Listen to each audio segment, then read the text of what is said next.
Welcome to Nasdaq Trade Talks. I'm Jill Malandrino, Global Markets Reporter at Nasdaq.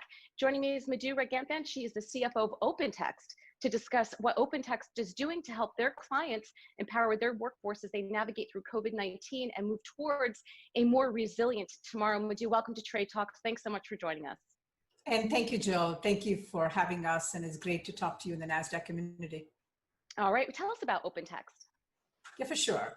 OpenText is a leader in information management. We are proudly headquartered in Waterloo, Canada. We have offices around the globe. We supply many of the world's largest and most sophisticated companies with their content and information management needs.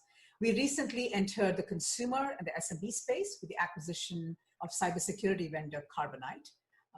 We are one of Canada's largest software companies, and we stand today with more than $3 billion of revenue and a 15,000 person strong global team. What can businesses do to ensure continuity and minimize disruptions in the face of COVID-19 as we look to get back to work? Yeah, it's top of mind for all of us, Jill, and it is a difficult time. And I'll start off by saying that we need to ensure that we're considering the human side of this pandemic and the frontline workers that are putting themselves at risk to protect our safety and keep critical services running. Our CEO, Mark Berenshea, has done a blog post, and we're all learning how to live, love, and work in the time of Corona. And families are facing a lot of pressure. I would say at OpenText, we made it very important to check on our people and ensuring that we're developing more trust and offering flexibility. We have been very preemptive and decisive in our approach. It was critical to move to protect our employees' health and safety first. Now we move to keep everyone productive and, more importantly, supporting our customers. The crisis has also shown how resilient we can be. Inside OpenText, we moved 95% of our team to telework in the span of a week. And through this crisis, we're also learning about our business. We moved to close half of our office locations and shift 2,000 employees who are already working remotely to continue to do so. And that's made us possible to address the offices we keep open in a very strong way, with putting employee health and safety at the core. And the most important thing is we've shifted our operations to digital format wherever possible. We've created something called the OpenText Digital Zone, where we engage with our customers and prospects without needing to rely on travel. We ran a major European customer conference as a digital event in April. And this is familiar territory for us at OpenText. We support our customers with all of this, with information technologies, and we empower them with a secure and remote workforce. So it was great to see us, for ourselves, to rise to the occasion so well. And maybe I'll just make one more comment. I think it's a time for companies to look closely at our operations, right, and ensure you're embracing every efficiency. I would say this is what describes OpenText. The companies that succeed, we have resilience in our operations, we have a strong balance sheet, strong product offerings, profitability, and cash flows. And while we need to be more empathetic and efficient, these are the business model attributes that actually is going to make a company like OpenText, come out of this crisis with success. Yeah, Madhu, I think it's an excellent point that you raised, that through this crisis, you've really learned to understand your business. And it's really interesting to see business leaders begin to look at their companies in different ways and just how important that client relationship is. I also think it's really remarkable how technology companies such as yours have been able to pivot so quickly, like you said, within a span of a week, to have over 90% of your workforce working from home and supporting your clients without missing a beat. Right. How will COVID-19 change the way OpenText does business, the way the world does business, once we get to the other side of the pandemic? Yeah, it's a great question. And maybe if I can just touch upon our customers, and then we'll talk about kind of the other side of the COVID as we see it.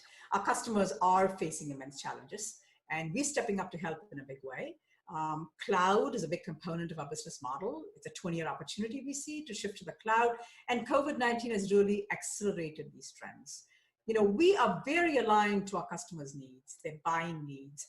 Our technology and content and collaboration and security is actually going to help our customers. And with the acquisition of Carbonite, as I mentioned, along with our own security solutions, we can make sure the customers can protect the edge of the networks as the world of work shifts to more remote kind of context, right? If you think about it, there are 10,000 public companies out there that need to do a virtual close, and many more are rapidly shifting their operations. And we recently announced a customer Pathos clinical solution that's an independent full-service clinical laboratory that has selected OpenText for a comprehensive electronic medical records integration. We partnered with Dun & Bradstreet. We have a very expansive trading grid to identify and authenticate trading partners. So there are many ways we are finding that we're even readier to help our customers to get through the crisis and get through the crisis very well. How will business change as we look ahead? Look, there are elements of the business that probably simply will not return to normal, right? We'll certainly travel again, but perhaps less. I mean, we'll all get haircuts again, but I think we've gotten great glimpses into our coworkers' homes, and it's kind of brought us closer. We think one of the most significant long-term impacts will be a growing reliance on remote work. As I said, at OpenText, we made a decision to not reopen, have our physical offices and move to a hybrid workforce. This gives us a greater ability to respond. And I will make another very interesting point that's come out of this COVID is what happens to gender equity or inequity, right? As we know, if women couldn't go into the workforce for a variety of reasons, now the work comes into their homes. So we actually think opening up the globe for talent and expanding the gender equity in terms of securing talent is going to be a very important element of the post-COVID. It'll help us hire in new markets and increase the diversity. And additionally, COVID-19, to be fair, has also exposed some weaknesses, right? In the supply chain infrastructures. And OpenText, we've been right there in terms of helping our supply chain customers with that. And I would say the past months, as you and others, all of us recognize, it's been a wake-up call for all companies. And if companies are lagging on operational technology improvements, those gaps were exposed. So for companies, it's time to truly invest in digital systems. As I mentioned, OpenText, just by the nature of what we do, we are very well positioned here. And to make sure that not only you survive COVID, but you come out of it successfully and you're always ready for the next disruptive wave, if that makes sense. All right, Madhu, thank you so much. It was a pleasure speaking with you. And thank you as well, Jill. And thank you to Nasdaq. All right, and thanks for joining us on Trade Talks. I'm Jill Malandrino, Global Markets Reporter at Nasdaq.